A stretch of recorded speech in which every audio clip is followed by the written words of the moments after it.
Do you want to improve at a quicker pace? Check out GITGUDracing.com. I've coached hundreds of drivers, from real-life racers to sim enthusiasts, who experience rapid improvement after just one session.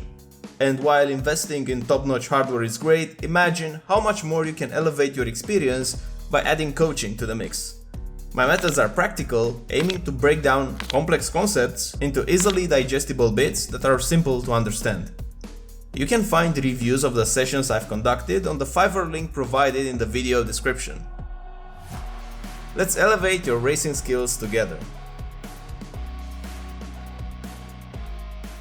Now for the track guide. For turn 1, what I'm using as a reference for turning is the 50-meter board. So it's very important to use all the track. So the left tire should be on the grass right here, like barely touching the grass.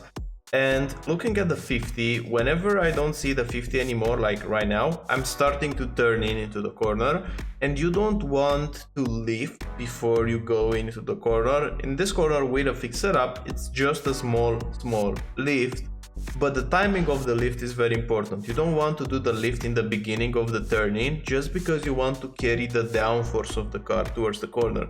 So you will have to delay the lift to the maximum amount of time. So in my case, still going flat, and right now I'm doing the lift. It's like 25% lift before the corner. And then when I feel like the front end is gripping, I just put the throttle back in. So even before passing the apex, I'm already back on power. So this is very important. You really want to gain time in this corner by staying a lot on throttle, a lot more, because you can use the track like that and it won't be an off track. Now going into the next corner, the braking reference for me is the beginning of the curve right here. Like right now I'm applying the brakes. Super important to use the curve when braking, just because this curve doesn't have a nasty texture to it, so it won't make the car bottom out. You can use it to open up the corner. So brake on this curve to open up as much as you can. Don't brake very hard. However, you really want to be very close to this red sausage curve. But the detail that's gonna matter in this corner is gonna be to turn in later, because if you're gonna hit this curve from a shallow angle, you'll have a very wide exit. In my case, I also have a wide exit just because I pushed the throttle the moment that I hit the curve. So right now I'm already back on power, which should be fine. But because you have a lot of downforce with this car, you can get away with tracking out wider but being early on throttle, because you can cut this curve a lot. So I found that this line was very good. You don't have to overslow the car just so that you will have, let's say you will cover less distance. If you will able to go earlier on power, then you will make up for the fact that you're covering a longer distance with the car with this line. Cutting this curve all the way through, so all the way to the grass. And another checkpoint would be this curve. At the exit, you should be very close to this curve. And now it's a big straight up until the hairpin. In the hairpin, as a reference point, I'm using again the 100 board, but I want to brake past the 100. So the braking point is somewhere around 80. So right now I'm applying the brakes 80-90 as in meters. Now this is a heavy braking zone. Again, like the last corner that we discussed, you want to use this curve while braking. You want to open up the track as much as possible, picking up to 90% braking, and then trailing into the corner, still on the brakes. And then whenever you're at this point, you want to use a lot of steering angle. You want to steer with 180 degrees. It's a 180 degrees turn, and you want to have the maximum amount of steering angle at the apex. So the timing is important here in these low speed hairpins, because if you're gonna turn just a bit earlier, you will take an early apex and then you will struggle with the space on the exit lock. So if you find yourself that you're going all the way to this yellow on the left, then you're turning in a bit too early into the corner.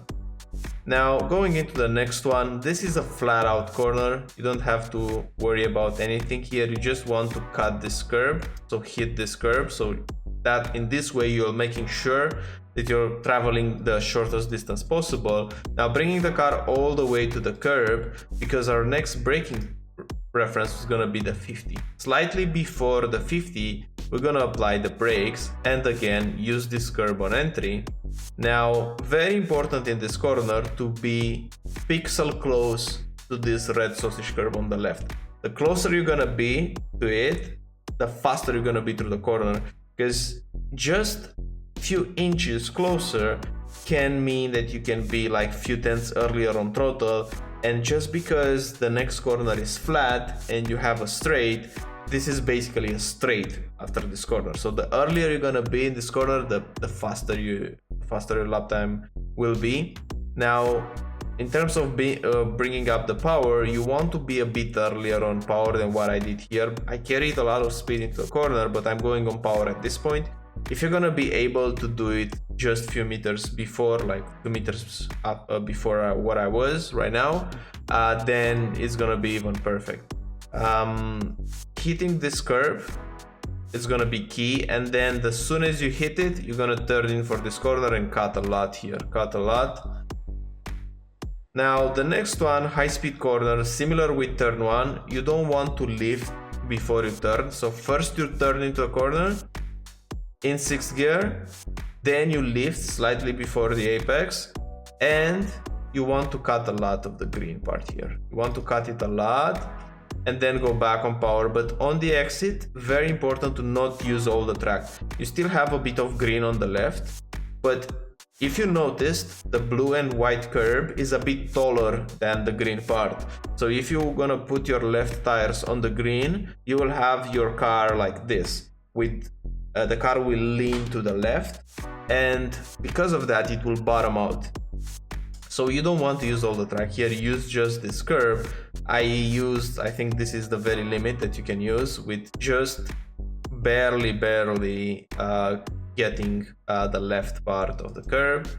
Now you're gonna reposition straight ahead, and the braking point will be the beginning of the curve. So right now it's starting to brake, and it's important in this corner to not brake very hard.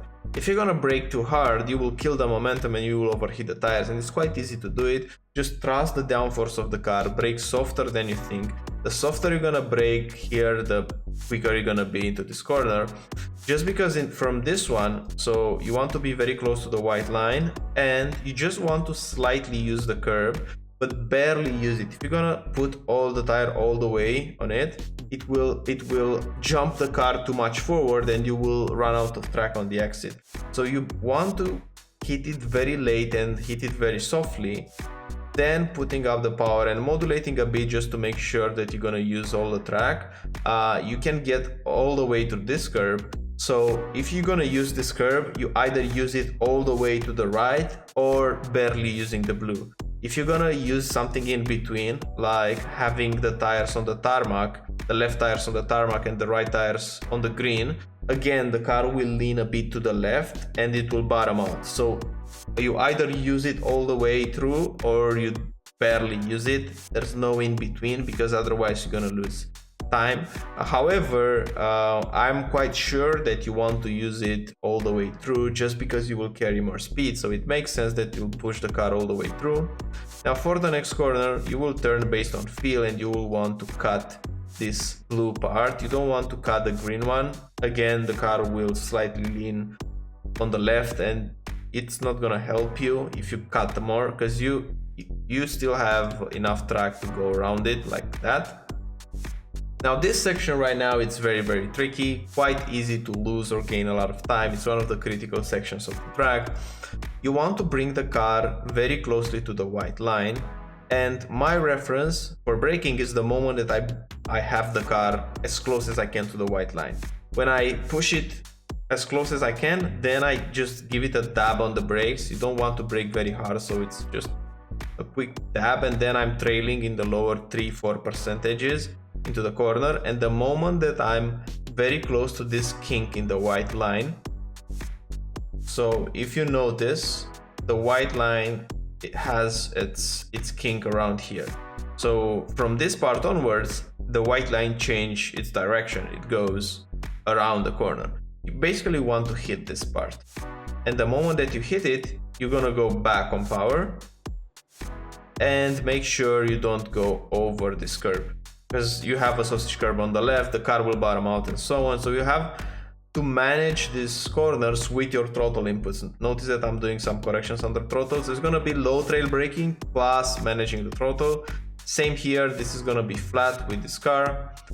Just a small lift. I just wanted to make sure that I won't get an off track. You can barely touch this sand here, and sometimes it won't be an off track. I didn't want to risk it for the track guide. But in short, that's a lap around Hockenheim with the new Super Formula lights. I hope you have a great week ahead, and I'll see you on the next one. Bye bye.